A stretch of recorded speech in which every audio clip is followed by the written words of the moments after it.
All right, so we are going to kickstart. Good morning, good evening, good afternoon, wherever you are, everybody. I am Hammad Khan. Quite a few of you know me already, but just for the introduction for the rest. I work in London. I have spent most of my life working for various hedge funds. A few years ago, I started my own, then folded it into a larger asset manager in Hong Kong, spent some time there, about 2 years. Now came back to London. Because just built a team, everything, and then gave the IP to those guys. Now starting a new venture. Right now, I'm just in a non-compete period, so can't really do anything for quite some time. But it's the first time, well, pretty much the first time in my life where I'm not bound by regulation. So anybody who is interested in talking to me offline or anything would be happy to chat. But today's session from Park Launch, a bit of introduction to Park Launch. Most of you already know it. Park Launch is one of the biggest, if not the biggest, community of Pakistani expats as well as Pakistani professionals inside Pakistan, geared towards ensuring the success of startups, capital, meeting people from investors and to the founders, as well as helping startups as well as companies employ people of relevant skill set and a lot of other things which we can go through. But this session specifically is about Teddy Himler, who is here with us today. Thank you, Teddy, for joining us early in the morning on a Sunday in sunny New York, it looks like. This And funny, yeah. Teddy, I'll give him a little bit of an introduction of Teddy. So Teddy is a general partner at Antler. He'll discuss that part a little bit in detail. He has spent time with SoftBank, with Goldman Sachs in tech banking. He has spent some time in outside of the US in emerging markets, especially in Indonesia, where he spent about 3-4 years. He can talk about that a little bit because that will be very relevant to today's talk in the context of Pakistan. What they do in their current setup now is look at pre-seed early stage companies. And Teddy has invested in Pakistan as well. And I think one of the most important things is he's one of the very few people from the US who can pronounce Pakistan correctly. So I'm sure he has much more insight into Pakistan than a lot of other people. So Teddy, over to you. Let's Yeah. chat about yourself, your journey, as well as what about Pakistani startup ecosystem and your take there. Over to you, Teddy. And then we will discuss some questions that come to my mind, as well as just the overall format. If anybody please has any questions, just put them on the side. Teddy, you don't have to worry about looking at the questions and everything. I can ask as and when I feel it is appropriate within the context of the conversation we are having or towards the end. Great. Well, thank you, Hammad. I'd first like to thank Ali, Fad, and the Pack Launch community. It is energizing to see such an enthusiastic group of supporters at what I think is just a pivotal time in the digital development of Pakistan. I've been thrilled. It's actually, I admit, when I wake up and I see the WhatsApp community of Pack Launch, it's like the most exciting text I get for most of the day. So really, community is the basis for the growth in the ecosystem. And I can talk about where I've seen that before, but thank you to the Pack Launch community for inviting me to speak today. I'll start with my background and then talk a little bit about Antler and our plans for the region.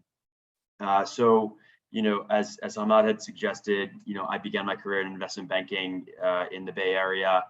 At the time we were doing the Facebook IPO in 2011. And that has kicked off a decade of phenomenal growth in the technology industry globally. In a turn of events in 2013, I had been introduced to SoftBank, and when they didn't really have much of a presence in the US, I'd helped establish their West Coast office in the Bay Area. Did US investments in a variety of sectors, including e-commerce, fintech, advertising technology, e-commerce enablement, and ended up through a collaboration with Alibaba and local partners in Southeast Asia, launching a $50 million exploratory fund in 2014 dedicated to Southeast Asia. Now, the keystone to Southeast Asia, as many of you may know, at the time was Indonesia, and I became a wide-eyed believer in the power of Indonesia as an emerging digital democracy. It took me a while to end up moving there, but I lived in Jakarta, for 2015 and 2016, where we were at, where there was the birth of, ride hailing and e-commerce and fintechs that now have probably grown private technology market caps from under $1 billion to, if you include, SEA and Shopee, Tokopedia, Grab, Traveloka, hundreds of billions of dollars in value created in a mere 6 years. Now, why is that relevant? I see the same sort of ingredients in Pakistan today. I moved back from Indonesia in 2016, worked doing venture capital for Comcast, NBC Universal, large media technology conglomerate. Also benefiting from the power of connectivity. And then most recently, before joining Antler, helped establish a presence for SoftBank in New York, where I was primarily working on later stage technologies in robotics, semiconductor, cybersecurity, fintech, and e-commerce. Antler's interesting. So Antler is a relatively new platform founded in 2017 by ex-e-commerce entrepreneurs in Southeast Asia whom I had been friendly with. It's fast become one of the most prolific investors at the pre-seed stage. So Antler invests in human capital in emerging tech ecosystems. So today, Antler operates pre-seed venture generation programs, investing a couple $100,000 in a minority stakes to accelerate the launch of companies at the earliest stages. So it's really investing in individuals.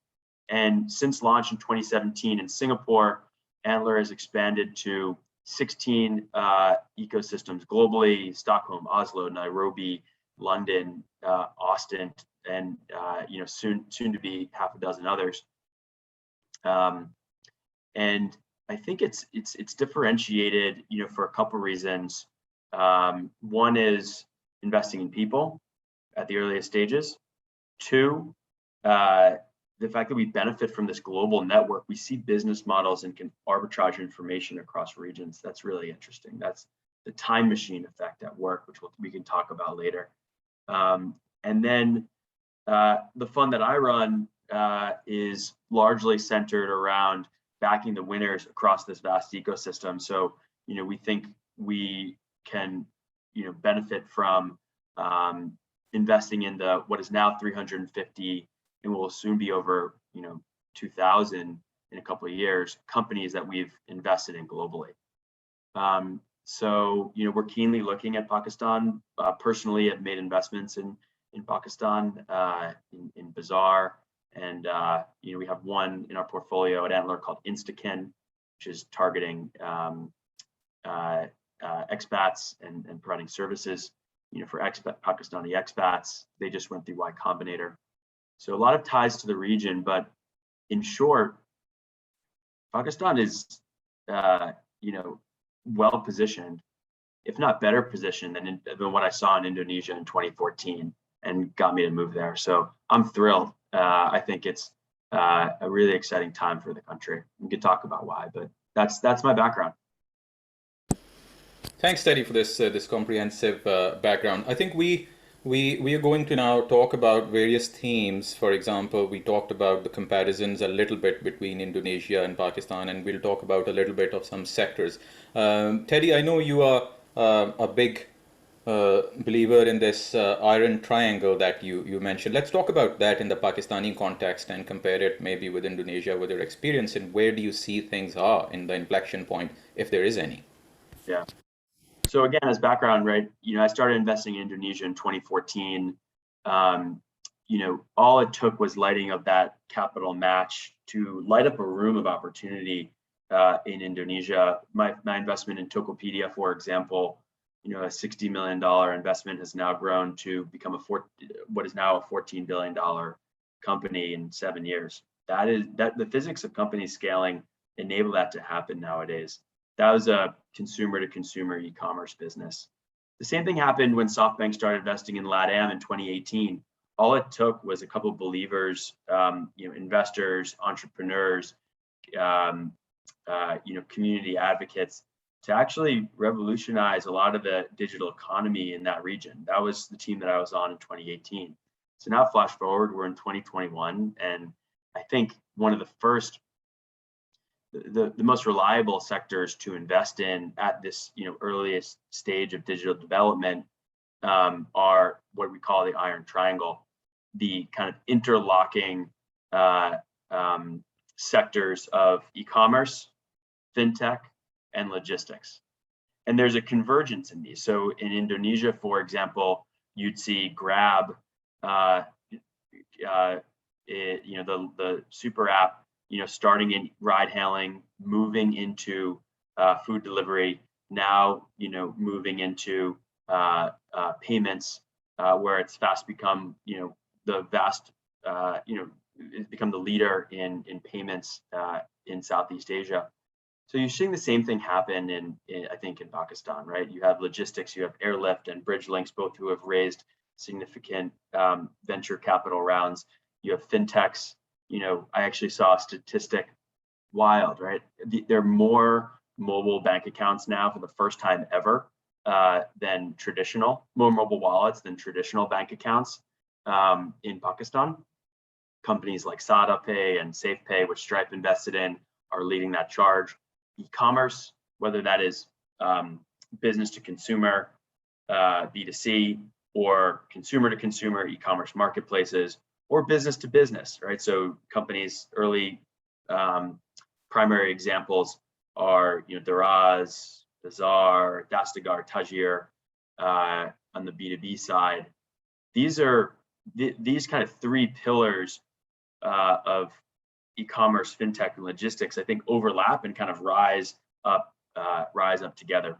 When I was in Indonesia in 2014, I met a Japanese investor who had said, the king is e-commerce, but the queen is payments. And that always stuck with me, because over time you realize that the king is very much supported by the queen, and actually the queen can become a lot larger. And that happened in the US with PayPal and eBay. It happened in China with Alipay and Alibaba, and it's happening in India, and you're going to see a very similar sort of effect, I would bet, in Pakistan. Thanks, Eddie. You also talked about the importance of the early stage capital, and there are certain questions coming, so maybe we'll interject in that and then move on to the next set of things that we're going to discuss, which is, because you are involved in pre-stage, very early stage capital, what are the things that you look at in the founders? You're obviously backing according to these sectors or related, but what are the things you're looking on the founder side? Because there are some questions around that as well, and they are repeated questions. Obviously, people will raise money. It's exactly right. So I think team is primary. I think what I look for in team is a certain spike, a certain pointiness that uniquely qualifies them to execute and see clearly the opportunity. That could be a previous work experience. There's a lot of Kareem alumni starting companies now, which was to be able to taste that initial success and then move on and start something else, I think is a good pattern that VCs often look for. Academic success, the exposure to Western business model, Western or successful, let's say successful business models globally, is another example. So actually, I'll give two great ones. In China, little known is this fact that Jack Ma toured the CEO of Yahoo, Jerry Yang, in the early 90s around the Great Wall. He was his translator, and he actually learned, because of that experience, that exposure, he learned what it was that made Yahoo so successful, and went on to found Alibaba. Similarly, in Indonesia, I had the pleasure of being introduced to a fellow named William Tanuwijaya. William founded Tokopedia, one of the largest e-commerce marketplaces, and was underdog. He no traditional schooling, taught himself, or very little traditional schooling, taught himself to code in an internet cafe in Sumatra, where he was working the night shift. William had the pleasure of early on in Tokopedia's existence meeting Jack Ma and understanding this consumer to consumer Taobao business model, and how Taobao didn't charge a take rate, which was the traditional eBay-like business model. And William was able to scale tremendously with the escrow system that he created for safe payment transmission and no take rate. So because he learned that early on from Jack Ma. That exposure from business models globally, I think, is tremendously valuable.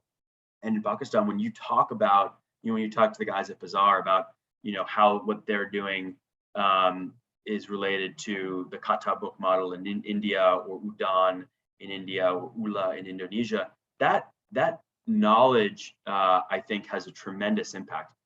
I was listening to a talk with the founder of a quick service delivery model, and he said this morning, 80% of business models globally are clones, right? They're mutant versions of a successful business model elsewhere. In team, I think we want to as an investor, we want to understand how these entrepreneurs are both executing on that primitive business model, but then also innovating on it to make it successful in the Pakistani region. And I believe some questions are obviously around the sectors, but just for the sake of completeness, most of the things that you would look at would be around these three sectors that you mentioned, which is going to be the fintech, the e-commerce, and the logistics. Yeah, I think that's right. But there's so many different models even within e-commerce. Like you have this, at least in the US, you had this progression of horizontal eBay-like e-commerce. Now it's become highly verticalized by fashion or electronics. There are also different types. Like, I was talking with a company in Pakistan that was doing re-commerce, enabling people, consumers, to rent their outfits instead of buy. There's a flash sales model. So there's a variety of spokes around each of these hubs. I would also add, I think where there is the greatest pain point, there is the greatest opportunity. Healthcare is an example of, with such a large and growing population in Pakistan, you're going to get a tremendous amount of opportunity around how do you make the delivery of care more smooth or more affordable. Education, in such a vast country, how can you deliver education, more affordably, whether through a tutoring marketplace. I had the pleasure of meeting and becoming friendly with a tutoring marketplace in Indonesia called Riang Guru, whose marketplace for tutoring became, one of the fastest growing digital education providers in the country. I see the exact same sort of problems, but in turn opportunities in Pakistan. Thanks. We talked about a few days ago, Teddy and I chatted a little bit, and we talked about the effect of the reverse brain drain and some parallels with other countries, and we've just covered it a little bit. But a few things I think to touch upon there, and couple it with some things that are very closer to my own heart, which is the perception-related problem of Pakistani context, where people investing from outside of Pakistan, the reverse brain drain, and what is the perception to invest within Pakistan from outside, and how that can be done in a much better way, that those perceptions become more positive, because things on the ground are obviously different to what are reflected outside sometimes. So I think the perception, listen, I admit I'm not Pakistani by descent. I'm not, one who studied abroad, but I do think there are analogies to Indonesia. In the chat, somebody mentioned Gojek. Gojek, Nadeem was, a business school student in the U.S. Had a lot of business ties back in Jakarta. Came back and established his business, which became, massive super app in the country.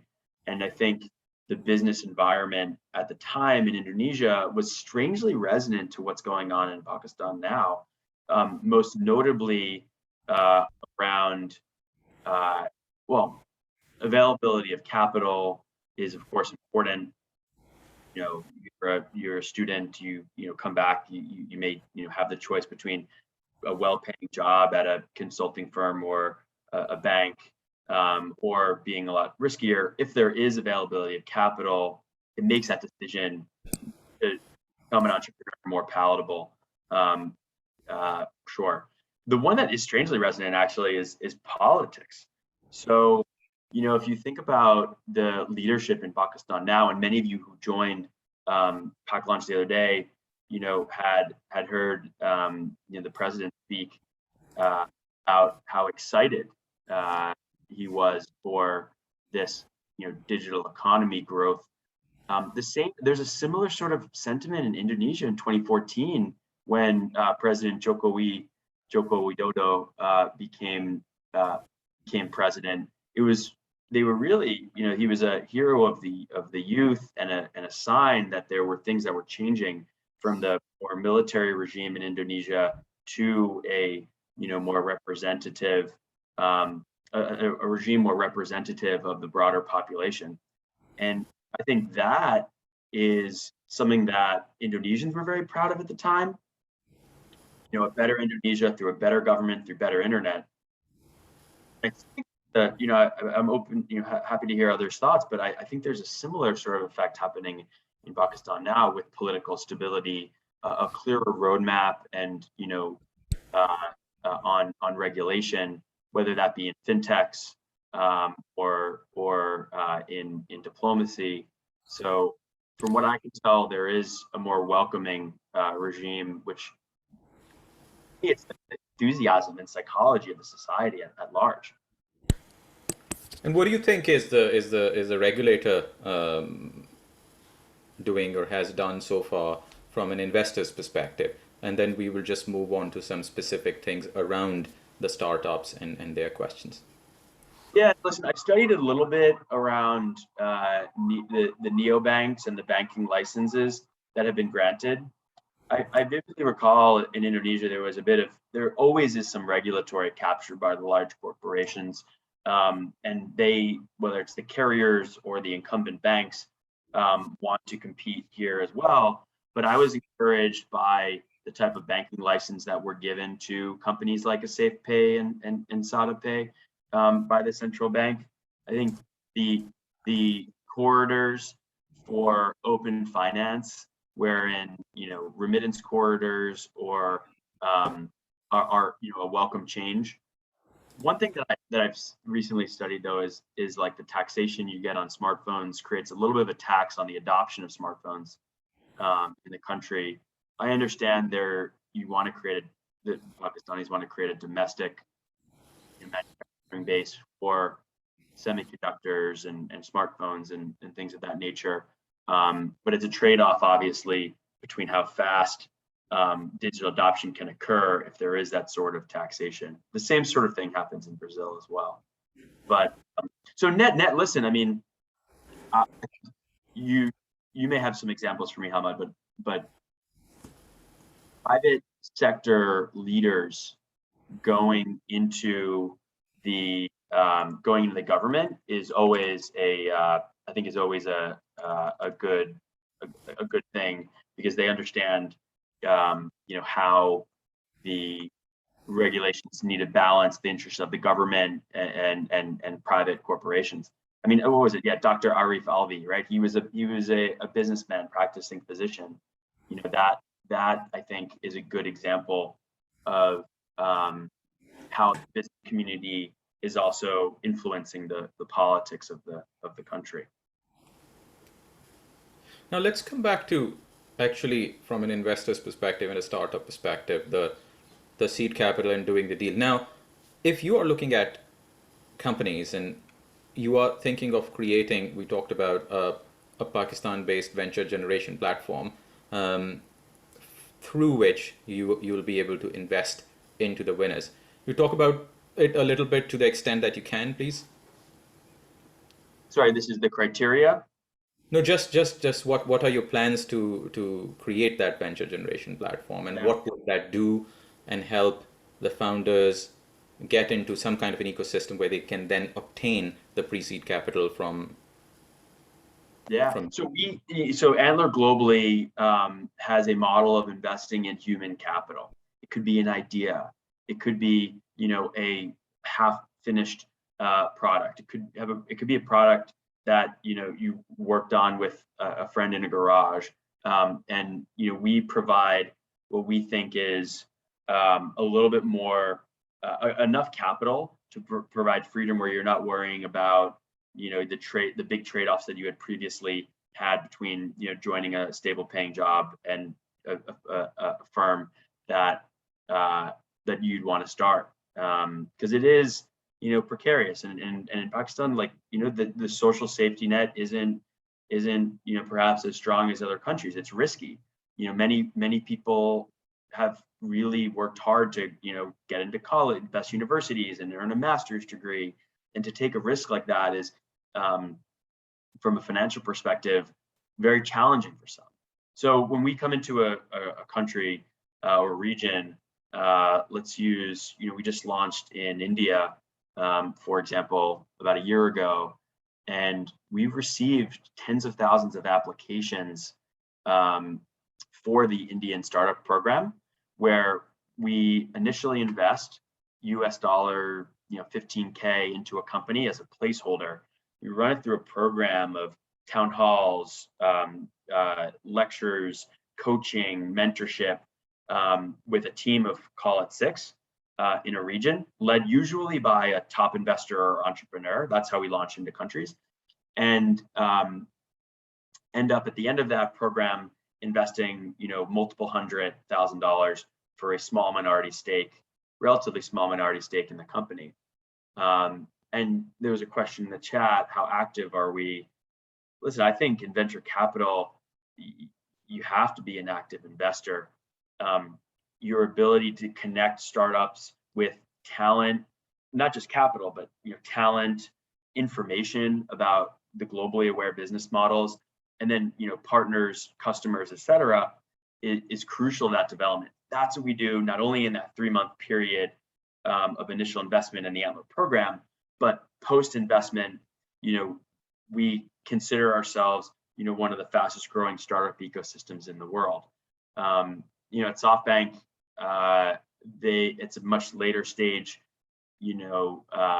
investor, where I'd spent 5 years. That when you make the investment, you help the company, but they're already really far gone. It's not as malleable or fragile even a company at that stage. At this seed, pre-seed, seed, Series A stage, we think it's crucial that the investor serves as perhaps not a name, but in action, a co-founder. And that leads to my next question, where in a framework where things are growing, there are more and more companies coming, the ecosystem is growing, why would a company come to you versus anybody else to get that seed capital? And what would you offer them versus another seed capital? Listen, I think you have to choose. One has to choose their investors carefully. And nowadays, in most markets, including Pakistan, it's an entrepreneur's market where they have many choices for availability of capital. Capital, some say, is somewhat commodity these days. I think we provide the capital, the counsel, and the connections that help accelerate a company. so building the syndicate of global investors who just get it is important, I think. And so if you're starting, let's say, a quick service delivery model, not unlike Getir in Turkey or 1520 or Gorillas in Europe, that's something that we've studied globally, and we think that we have an information advantage that we can help with startups. So that's for Antler. It's that globally aware value proposition that I think often resonates.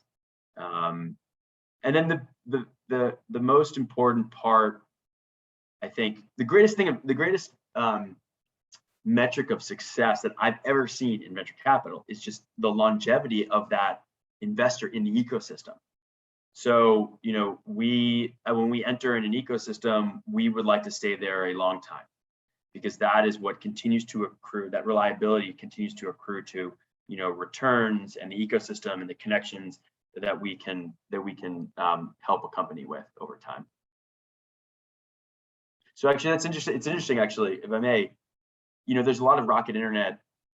Rocket Internet was amazing, right? Like what they did, how fast they scaled companies, the type of training environment they provided talented entrepreneurs.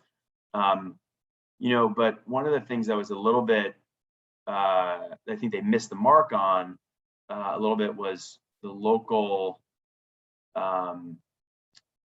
enabling local entrepreneurs, those who were going to stay in a region for the entirety of their life. They had a lot of kind of parachuted in entrepreneurs. I think at Antler, we kind of revised the Rocket playbook a little bit in that we back local founders. And so I was so encouraged in Indonesia to invest in a David Goliath situation with Tokopedia, which now merged with Gojek. Like, that was remarkable. But the oftentimes the David is the local hero, and the Goliath is the multinational corporation, the Amazon, right? I think it's one of the most exciting trends in the world to be able to back the local entrepreneur. As Jack Ma would say, Alibaba was a crocodile in the Yangtze, not a shark in the ocean. And so the alligator in the local environment was able to win. Yeah, that's interesting. I'm seeing a lot of questions around specific sectors, and I'm not going to ask each and every sector in specific detail. We have talked about, for example, e-commerce, logistics, payments, and we've talked about the e-commerce has many flavors. But can we talk about some sectors maybe, because there are a lot of questions and people are asking about edtech, agri-tech, and so on and so forth. So if we branch out from the traditional fintech, the traditional e-commerce, which can then have multiple, maybe we focus there on multiple types of e-commerce, and the logistics. Do you see other sectors that you invest in, or how the market can play with respect to the other market comparisons? For example, agri-tech, the edtech we've talked about a little bit, and so on. So maybe pick up your brains, because there are a lot of questions around it, and I'm just going to merge them in one and maybe talk about it in 3 minutes. Yeah, listen, agri-tech is crucial, right? So I think it's like 18% of GDP is agriculture in Pakistan, right? And creating efficiencies, pricing transparency, adapting to, and then as a kind of a close cousin, sustainability, I think is critical. It just so happens that it's, one of the greatest societal problems that we face. And in Pakistan, actually similar to Indonesia, global warming is a huge threat to the population centers of Pakistan, not unlike what I saw when I was in Indonesia. And there are some really innovative solutions for solving, changes in climate tech. We invested in a company that has an Internet of Things device. This is recently in London, an Internet of Things device, hardware and software solution that measures the efficacy of concrete as it goes from manufacturing to it being poured, and can alert the can alert the concrete company as to whether that is ready for pouring or not. Because I don't know, but concrete makes up like 8% of carbon emissions globally.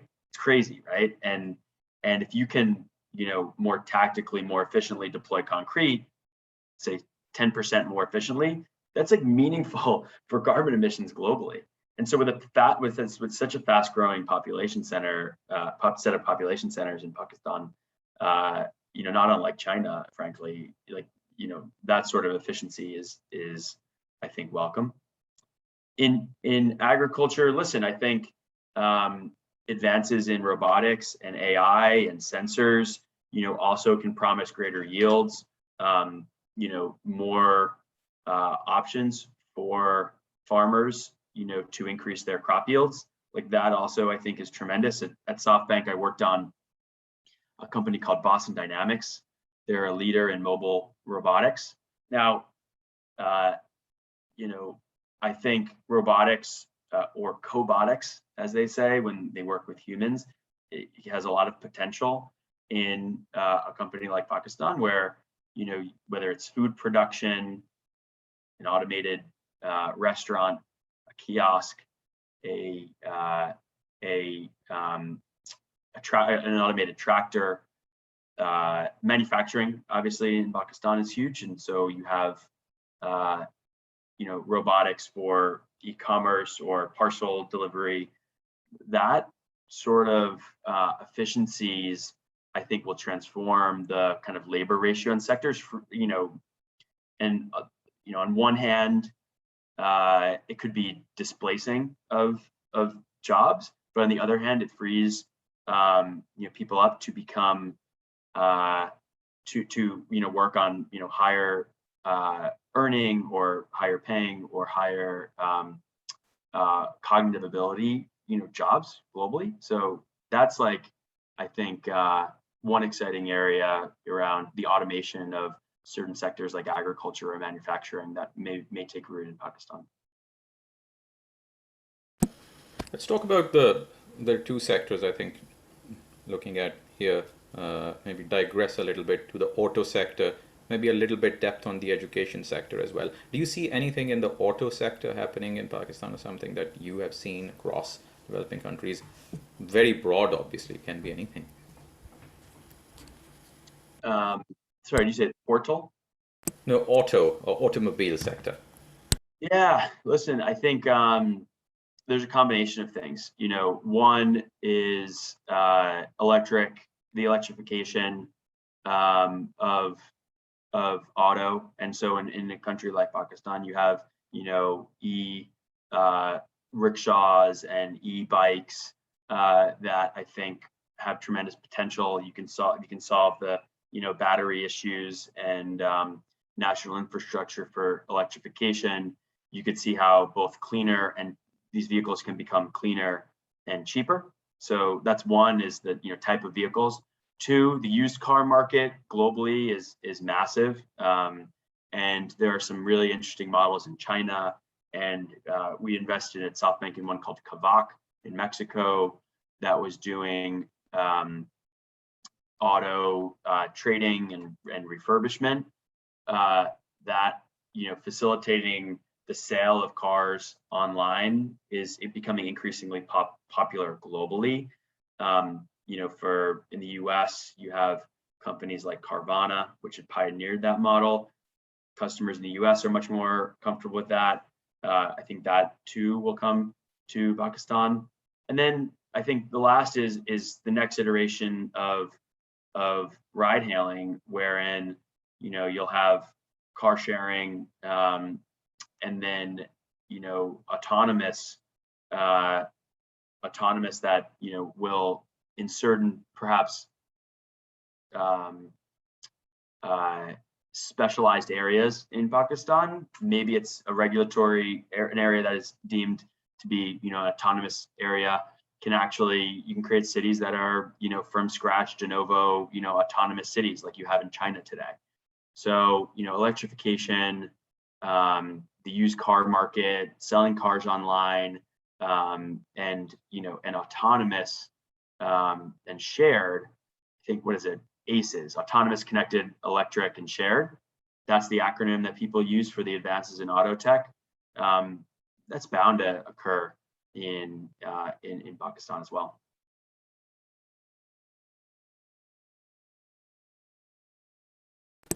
Yeah, I think that makes a tremendous amount of sense. I know a few people are working on e-bike, especially because there's a big penetration of bikes there. Yeah.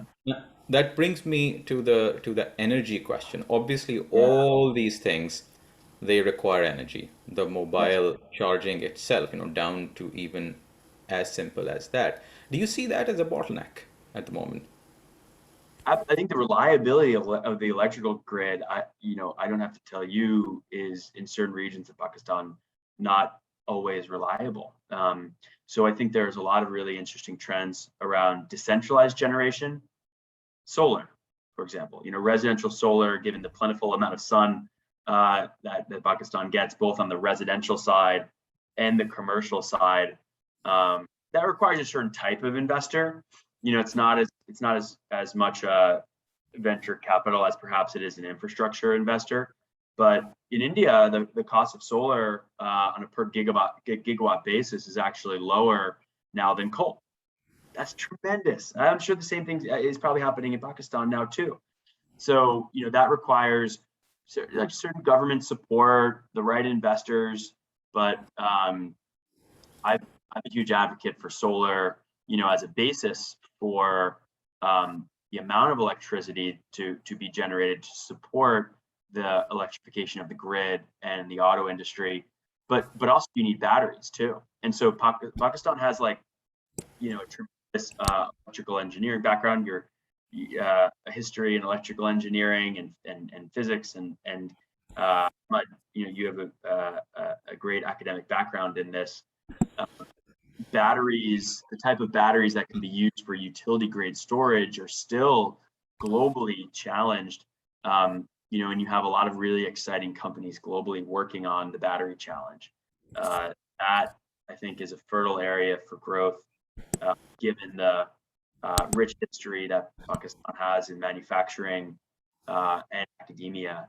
And so there will be plenty of creative solutions there over the coming years. I actually recently received a pitch from a e-bike company that was using a Taiwanese battery, a really innovative Taiwanese battery that had just launched. So global trade is critical to this happening as well. So the energy sector is intimately tied into the digitization of the economy broadly.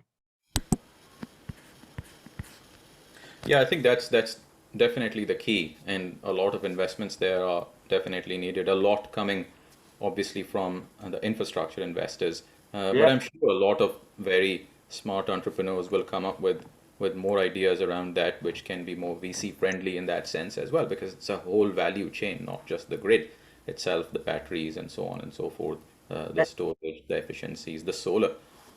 For sure. And, one of the other business models, by the way, speaking of societal issues, there's this Washington Post article a couple of years ago that said that the Pakistani population boom was an impending disaster.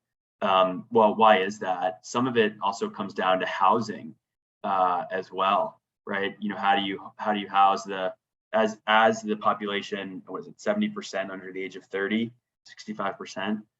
How do you house that next generation of the next generation of the population? And I think there's some really innovative solutions around co-living, modular housing, tiny homes. Like there's what is it? Autonomous dwelling units, ADUs. Have you heard of this? This is a smaller form factor housing.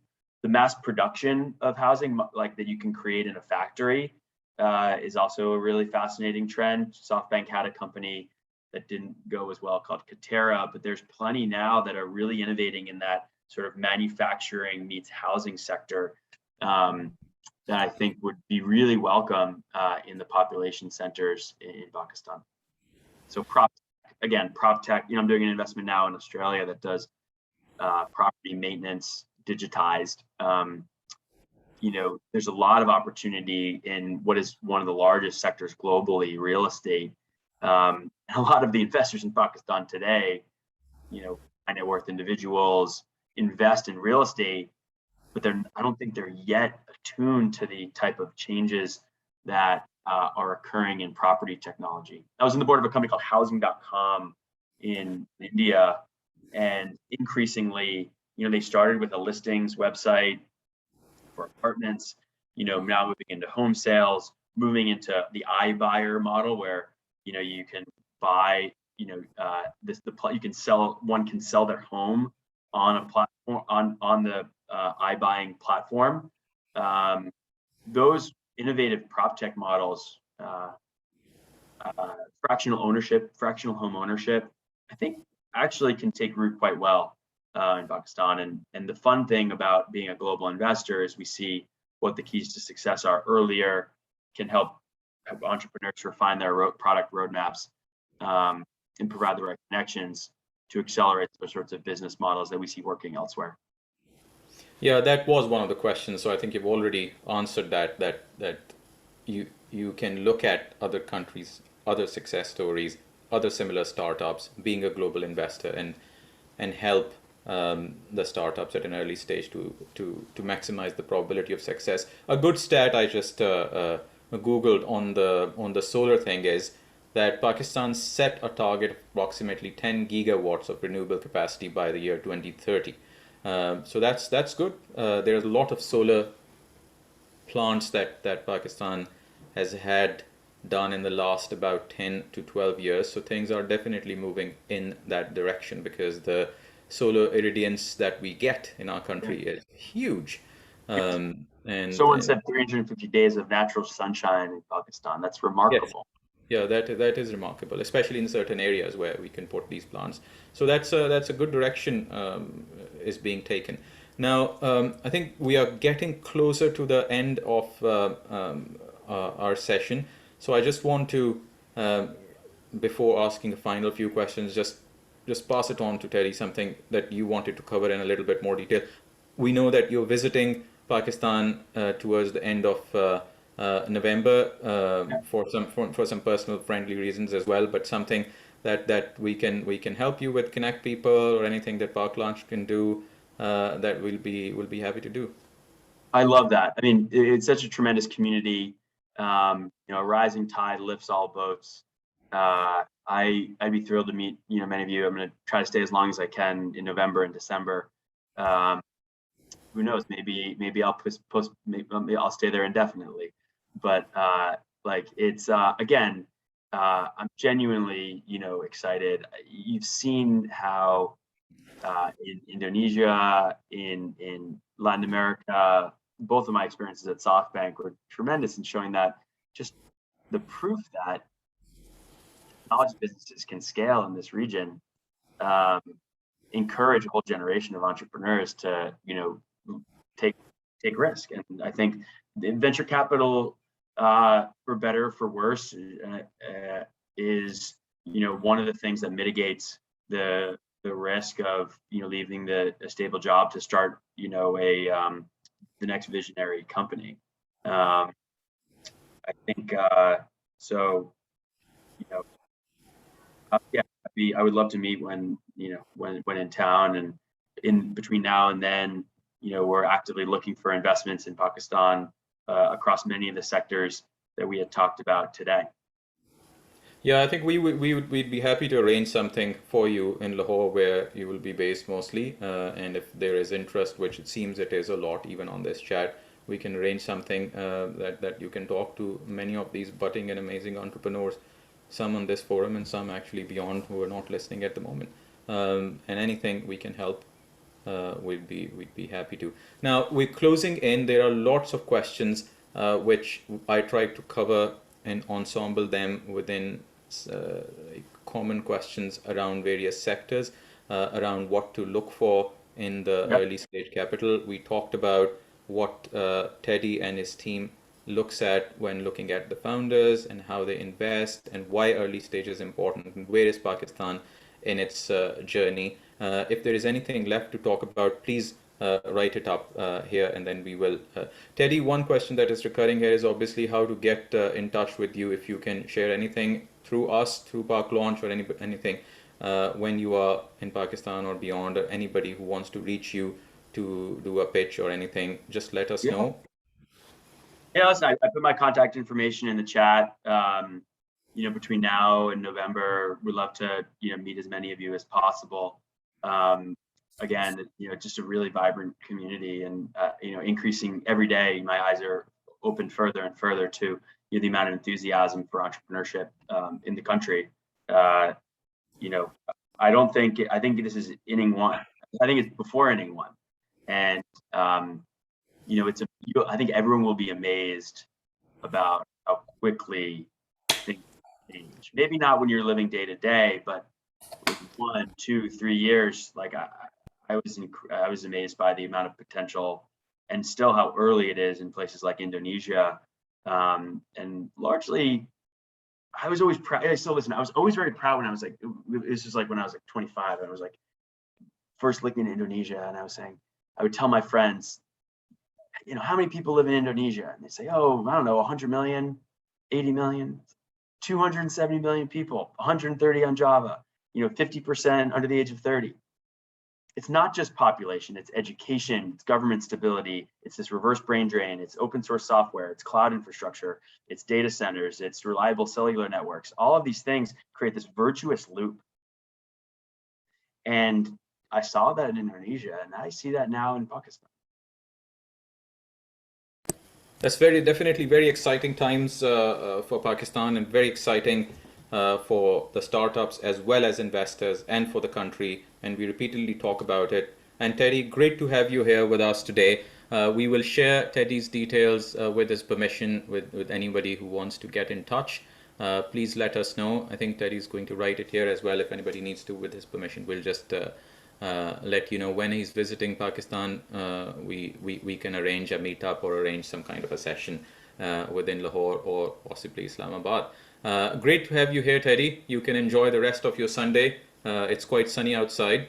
And thanks everyone for listening. On behalf of Park Launch, this is Hammad Khan here again, signing off. And thanks very much, Teddy. Look forward to seeing you in Lahore. Thank you so much. Thank you. Thank you, community. Bye. Bye.